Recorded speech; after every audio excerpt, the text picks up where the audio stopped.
Hey everyone, I've got a new project I'm working on today. I've been looking for a tractor for a little bit of time and I finally found one that I actually wanted. This is a late 50s to early 60s Massey Ferguson 35. I'm not sure the exact year because there's no nameplate on it that I can find right now. Maybe I'll stumble across it later. It doesn't run currently and it's got a couple of flat tires, but hopefully I'll be able to fix it up and it'll be a good tractor to help move some projects around the shop here. So 3 things you need to get an engine running: fuel, spark, and air. So first I'm going to be trying to work on the spark. Now I don't know for sure if this is a 12-volt system. I can't find any markings on it anywhere on the voltage regulator or any of that, but this looks to be like a 12-volt battery. So I've got another battery I pulled out of my derby car, and hopefully this will be able to make it at least turn over.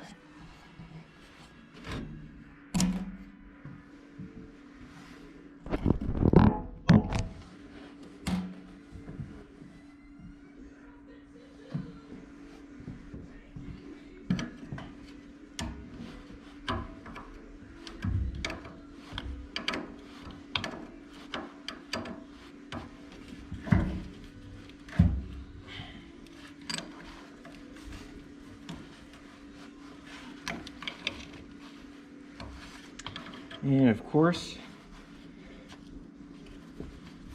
the terminals are stuck. Nothing a little pry bar won't help. There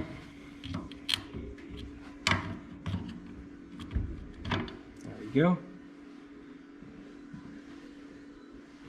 This looks to be like a relatively newish wire, so I'm hoping that whoever did work on this before did an okay job.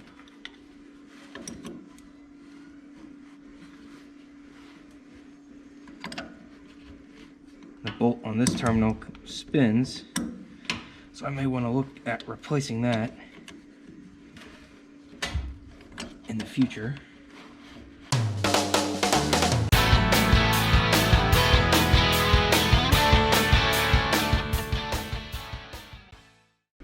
There we go. Take off the nice custom dry rotted bungee.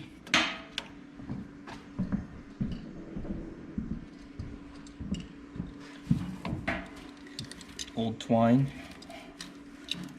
I think this tractor's been sitting for quite some time. The guy I got it from said he had it sitting for about 2 years, but all the moss on it, I think it's been sitting for quite a bit longer than that.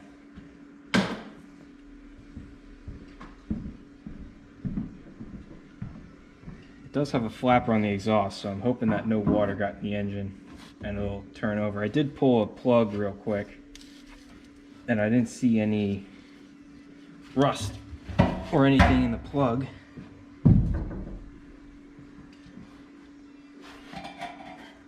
Battery tray is a little rusty, nothing too much to worry about. There is some critters been making nests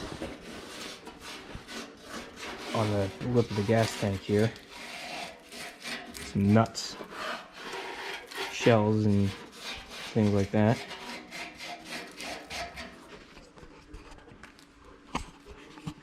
We'll get the new battery back in.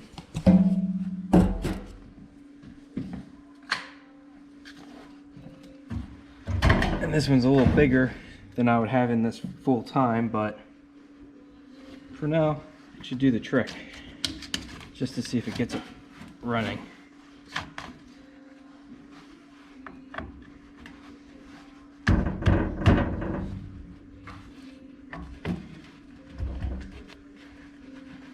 Alright, see if it'll crank. Yeah. So the starter is engaging. I can hear the solenoid engaging, but I don't know if this battery has enough juice or if the engine's stuck. Maybe the starter is stuck. Give it a little tap.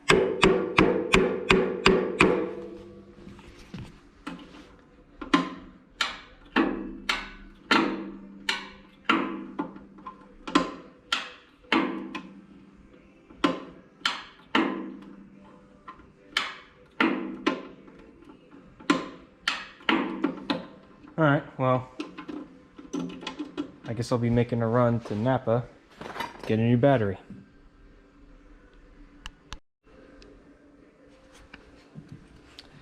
So I did just say I was going to go to Napa to get a new battery, but I took the cables off and they were actually pretty warm. So quite a bit of current was going through them. And I kind of think that maybe this engine is locked up and I need to put a little penetrating oil in there. I did try to bar it over. It didn't bar over before. I was hoping that maybe if I got a battery and a starter on there, or if I got a battery on there, it would crank it over, but that doesn't seem to be the case. So I think what I'm going to do is get a new battery and get some penetrating oil and put it down each one of the cylinders. Hopefully that breaks up and I'll be able to bar it over, and then maybe we'll have a chance and be able to get this thing to start.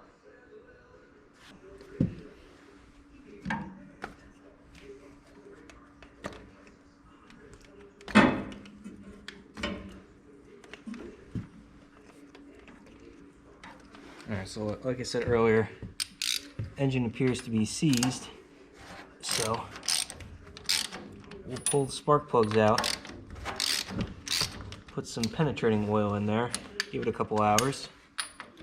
Hopefully, I'll be able to get the engine to bar over then. If not, may have to start doing a little bit more, which is not what I want to do with this engine. I like it if I can just get to loosen up and then start having fun with it.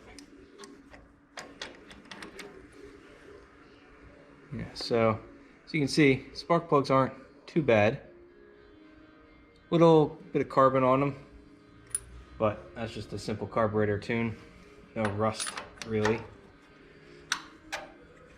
Doesn't look like they've been running hot, so at least it's not running lean.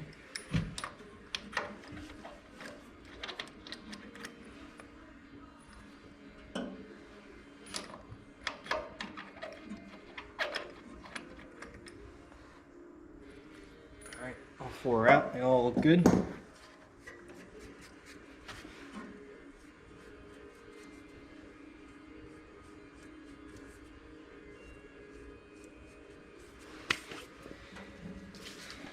Got a little PB blaster, and we'll just soak up inside the cylinders really well.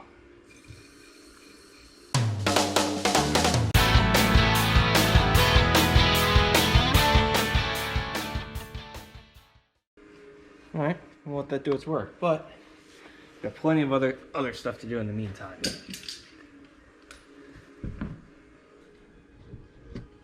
So what I can do right now, got a fuel water separator. Try to get this off and clean it out. There's no gas cap on it. I think it's been lost. But it looks like someone either drained all the fuel out before, or it's all evaporated, and the lid has been closed the whole time, so the inside of the gas tank actually looks pretty good.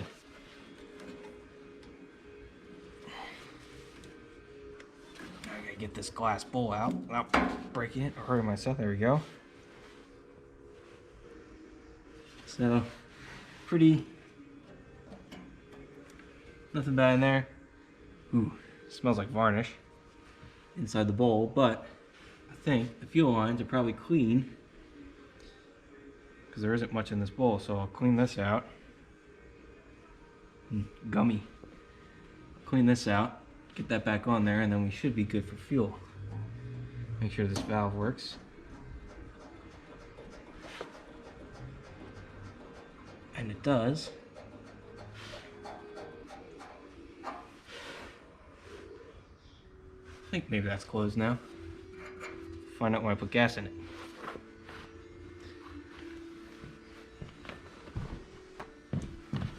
All I'm going to do is just take a junk rag and wipe it out.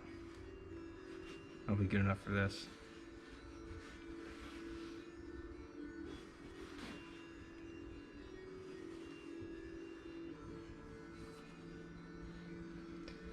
especially if you don't drain your gas out, that can get stuck in your carburetor.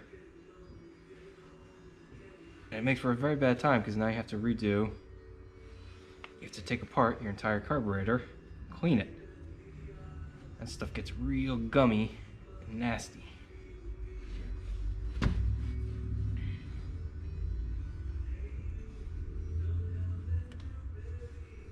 So I'm glad whoever parked this tractor before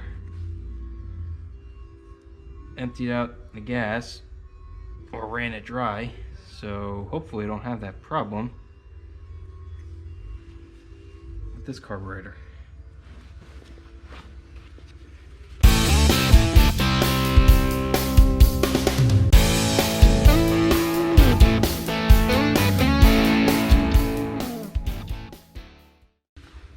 I won't say good as new, but good enough.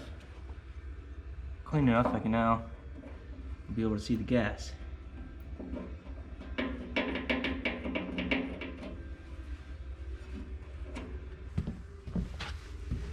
Alright, next thing I want to do is check the air filter.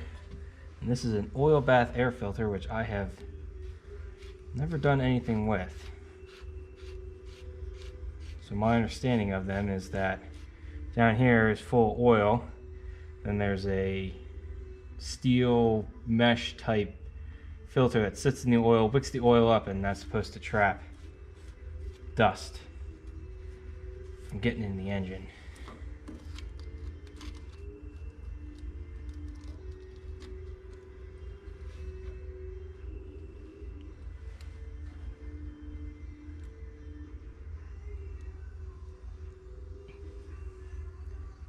We have oil and we have lots of gummy stuff.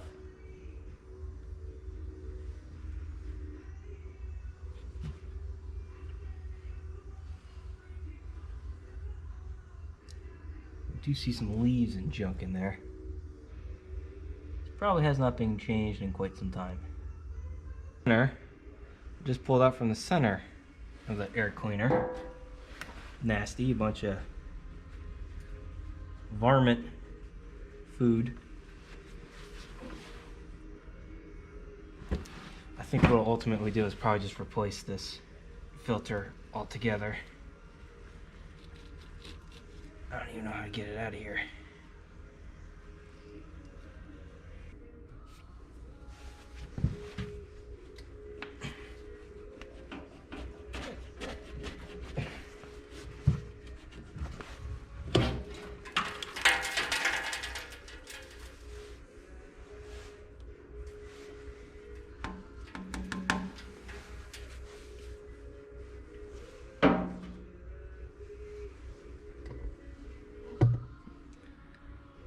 Don't think she's gonna breathe too well like that.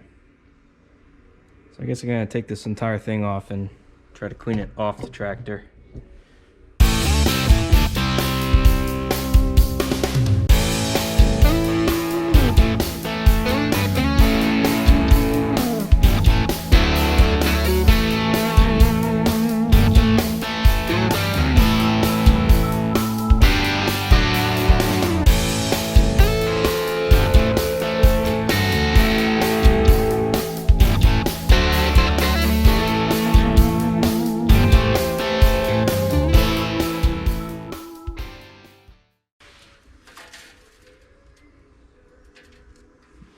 That is completely caked with critter food.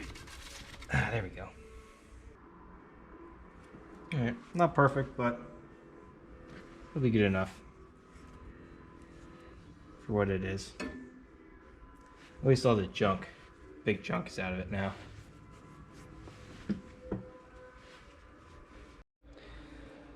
So I've been working on fixing these floor pans here. They were all bent and humped up and you couldn't operate any of the pedals.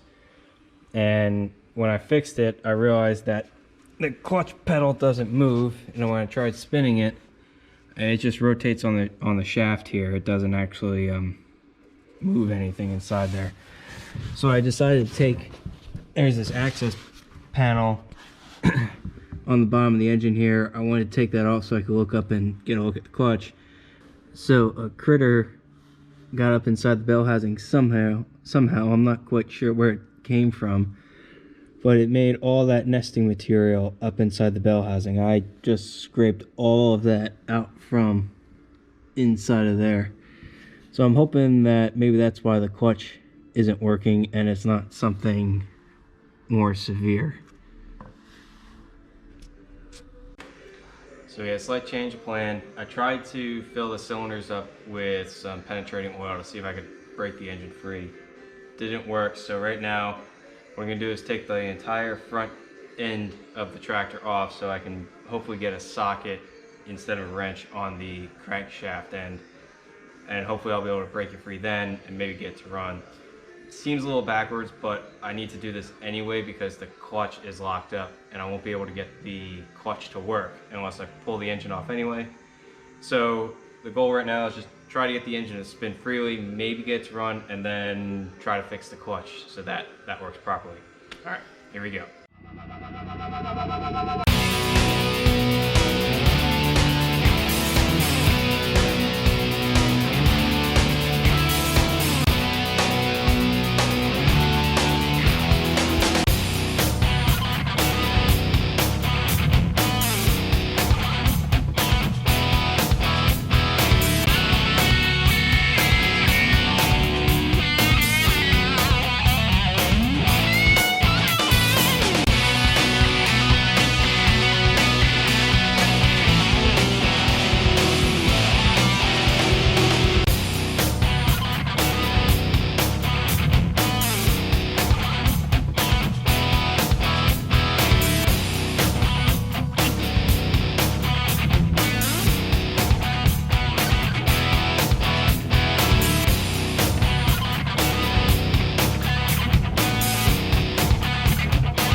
All right, there we have it. Front end is off. I now have easy access to the bolt on the front of the crank, so hopefully I can spin that, get the engine to break free, and maybe get this thing to run. If that doesn't work, I still have to pull the engine off to get to the clutch, and then maybe I can get to the flywheel and get some leverage on that to try to break the engine free. So here's hoping that works.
whole trick, if you don't have a breaker bar long enough, get a wrench.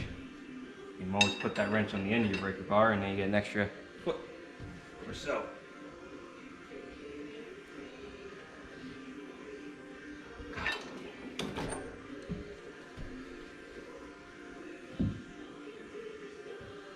All right.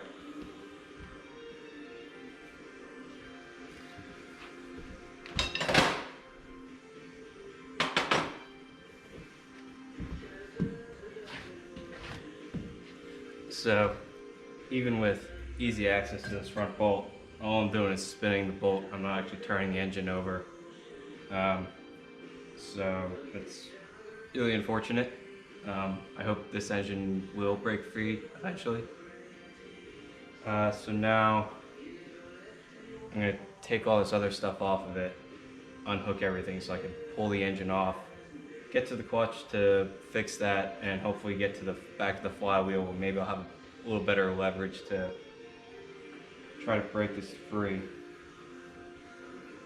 Or maybe I'll put a bolt in here.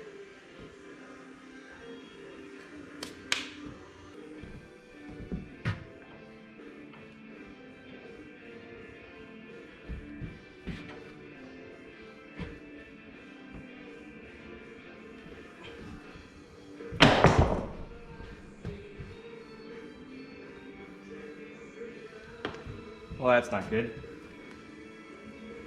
In an effort to try to break this thing free, I put a bolt. In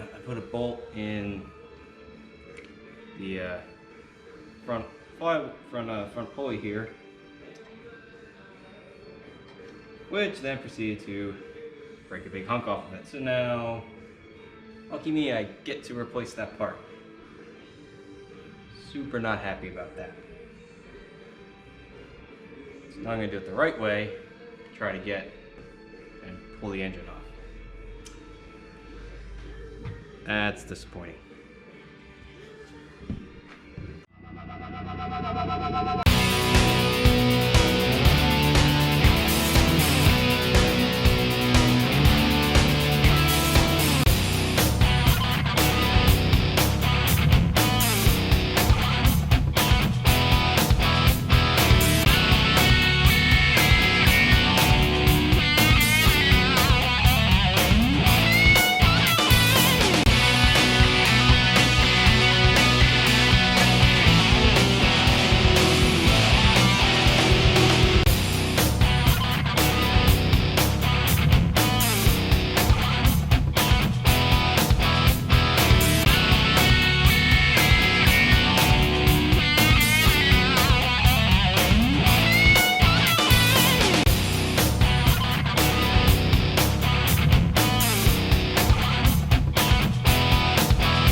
So of course the battery dies as I'm trying to do this, but I spent probably close to an hour and a half trying to get the engine broken apart from the transmission. It's having a lot of trouble because it's really rusted inside. So what happened was, this is the pilot bushing. It should go on the back of the engine, and it's seized, but it should stay in the engine. You know, it should stay in there, and the engine should come off really easily. But since that is seized to the input shaft of the transmission, it wasn't allowing this friction plate to come off. So the friction plate got bent and broken. I also broke one of the fingers on the clutch, so that's going to need to replace. I kind of figured all of it would need replacing anyway, just because it's so rusted in there. The clutch pedal still doesn't move, so I got to clean up in there, try to get all the rust off, get everything freed up. And then I also found, when I was looking at this, that the starter, it's really hard to see, but right there you can see the starter teeth the starter is still engaged on the flywheel, so that also could be why the engine wasn't turning over. Maybe the starter is also seized, keeping the engine from spinning, but the seized clutch was also not helping the issue. So still hope for this being a good engine. I do need a new clutch. I knew that anyway. But so I'll get this all cleaned up, order a new clutch, and see if the flywheel's okay and if it needs to be resurfaced at all. And if not, I can put this all back together, and then I'll also, while I have this apart, see and make sure that the engine will turn over. So, time for me to get busy cleaning. So I hope you liked this part 1 of working on my Massey Ferguson tractor. I didn't intend this on being 2 episodes, but I ran into so many issues working on it that it just made sense to split it up into 2 episodes. Thanks for watching. If you enjoyed this episode, do me a favor, hit the like and subscribe button down below.